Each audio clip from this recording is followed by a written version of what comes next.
नमस्कार दोस्तों, मैं आपका दोस्त दीपक सिंह।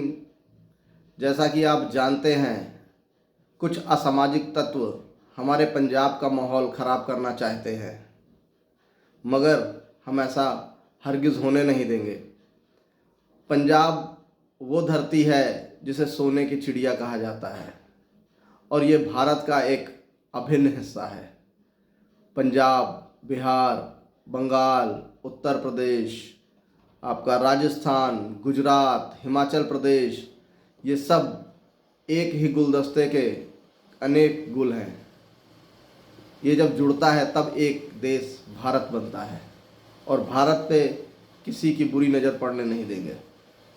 कुछ असामाजिक तत्व हैं जो पंजाब की शांति, एकता, अखंडता को खराब करना चाहते हैं, मगर उनको ये याद होना चाहिए, ये गुरुओं की, पीरों की धरती है। यहाँ पर पहले भी कई बार कई असामाजिक तत्व, कई असुरी शक्तियाँ आईं और उनका मुंह तोड़ जवाब दिया गया। आगे भी इस तरह की शक्तियाँ आती रहेंगी। हमें इनसे सावधान रहना चाहिए, अपने भाईचारे को बनाए रखना चाहिए। मैं बात कर रहा हूँ होशियारपुर में हुई एक दरिंदगी की। एक 5 साल के मासूम बच्चे के साथ एक हैवान ने जो हैवानियत की है, उसकी सज़ा तो मौत से बुरी होनी चाहिए। उसको तो बीच चौराहे पे खड़े करके गोली मार देनी चाहिए। वो बच्चा हर किसी का था। बच्चा भगवान के रूप होते हैं, चाहे वो किसी का भी हो, हिंदू, मुस्लिम, सिख, ईसाई, किसी का भी हो। बच्चे भगवान का रूप होते हैं और भगवान के साथ ऐसी क्रूरता बर्दाश्त नहीं की जाएगी और की भी नहीं जानी चाहिए। इसका मतलब ये भी नहीं कि एक आदमी की गलती की सज़ा पूरे समाज को, पूरे प्रदेश को दी जाए। इस तरह होने लगे तो पूरी मानवता ही धरती से समाप्त हो जाएगी, कोई बचेगा ही नहीं। तो इससे हमें थोड़ा सावधान रहना चाहिए। उत्तर प्रदेश, बिहार के, हिमाचल के, गुजरात के बहुत सारे भाई पंजाब में आकर अपनी रोजी रोटी कमाते हैं, लेकिन उसमें से अगर कोई हैवानियत करता है तो हैवानियत की जो सज़ा है वो उसे मिलनी चाहिए। मगर जो बाकी निर्दोष हैं उनको इस बात की सज़ा नहीं मिलनी चाहिए। एक की गलती की सज़ा सभी को दी जाए, ये कहाँ तक सही है? सोचने वाली बात है। पंजाब में गुरु गोविंद सिंह जी ने पूरा परिवार वार दिया अपना समाज की रक्षा के लिए। उन्होंने समाज की रक्षा की थी, ना कि सिखों की, ना कि हिंदुओं की, ना कि मुस्लिमों की। उन्होंने मानवता की रक्षा की थी, मानवता के लिए लड़े थे वो। और आज हम उनको ही नकारने पे लगे हुए हैं। गुरु तेग बहादुर सिंह जी, जिन्होंने कश्मीरी पंडितों को बचाने के लिए अपना बलिदान दे दिया। बहुत लंबी है कहानी बलिदान की, बहुत लंबी। अब मुद्दा ये उठ रहा है कि पंजाब में जितने भी अदर स्टेट के लोग हैं उनको प्रवासी कह के बुलाया जा रहा है। अपने ही देश में उन्हें प्रवासी कहा जा रहा है। वो प्रवासी नहीं हैं, इसी देश के वासी हैं और उन्हें भारत के किसी भी कोने में, भारत के किसी भी राज्य में रहकर अपनी रोजी रोटी कमाने का पूरा पूरा हक है। चाहे वो हिंदू, मुस्लिम, सिख, ईसाई कोई भी हो, किसी भी राज्य का हो, उसे हमारा जो संविधान है वो ये अधिकार देता है कि वो किसी भी राज्य में रहकर अपनी रोजी रोटी कमाकर अपना परिवार का पालन पोषण कर सकता है। तो हमें कानून के दायरे में रहते हुए सोच समझकर कदम उठाना चाहिए, क्या उचित है, क्या अनुचित है। अगर बात करें प्रवासी की, अगर आप अदर स्टेट वाले को ही प्रवासी कह रहे हैं, तो सबसे पहले हमारे गुरु गोविंद सिंह जी, जिनका खुद जन्म पटना साहब में हुआ था, तो वो भी प्रवासी हुए इस हिसाब से।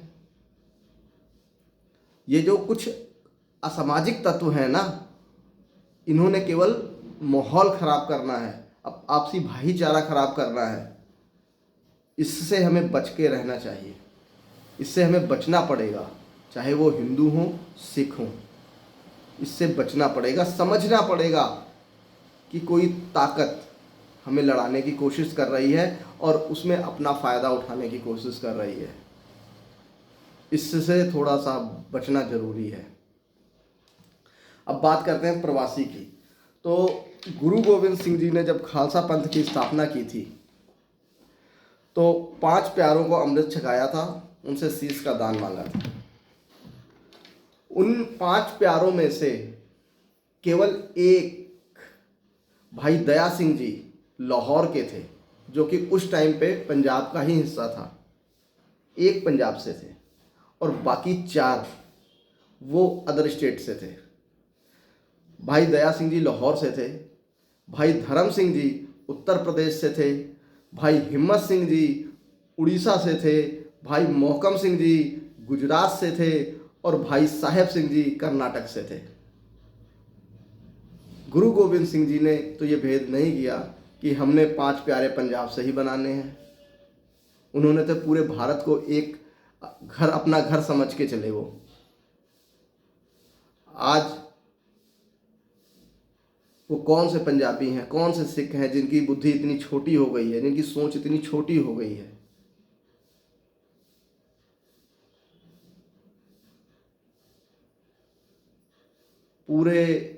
पूरा भारत ही पंजाब है, और इसमें रहने वाले हर कोई भारतवासी है। पंजाब के लोग क्या बाहर नहीं हैं?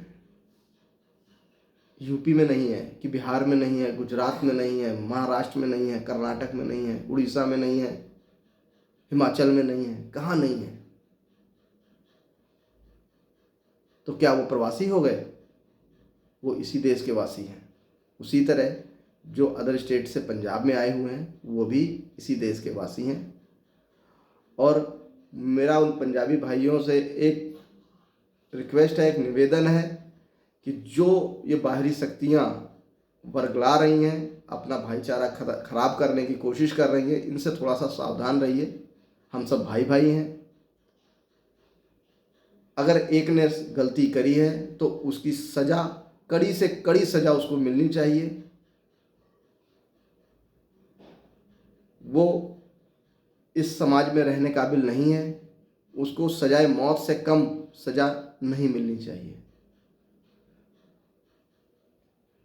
और एक चीज़ बताइए, कौन सा प्रवासी ऐसा है जिसे आप प्रवासी कह रहे हैं? कौन सा ऐसा बंदा है जो उसकी सपोर्ट में खड़ा हो? कौन सा पूर्वांचली उसकी सपोर्ट में खड़ा हो? सभी उसको सजा देने की बात कर रहे हैं।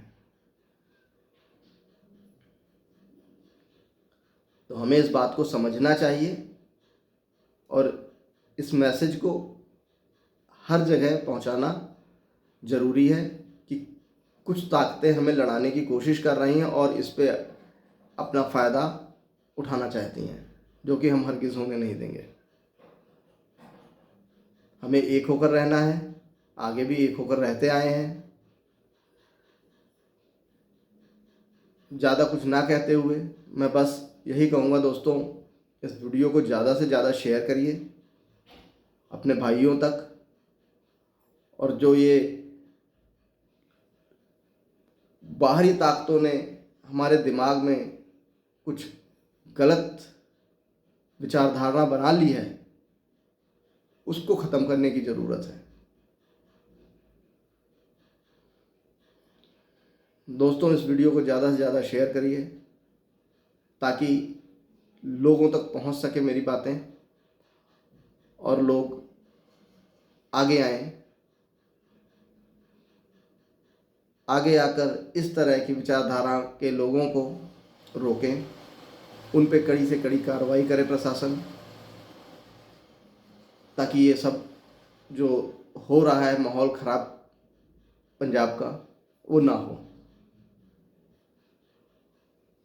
मेरी सरकार से, केंद्र सरकार से, राज्य सरकार से हाथ जोड़कर विनती है कि इस मामले में दखल दें और जल्दी से जल्दी पंजाब का माहौल और पंजाब का भाईचारा बनाने की कोशिश करें। धन्यवाद दोस्तों।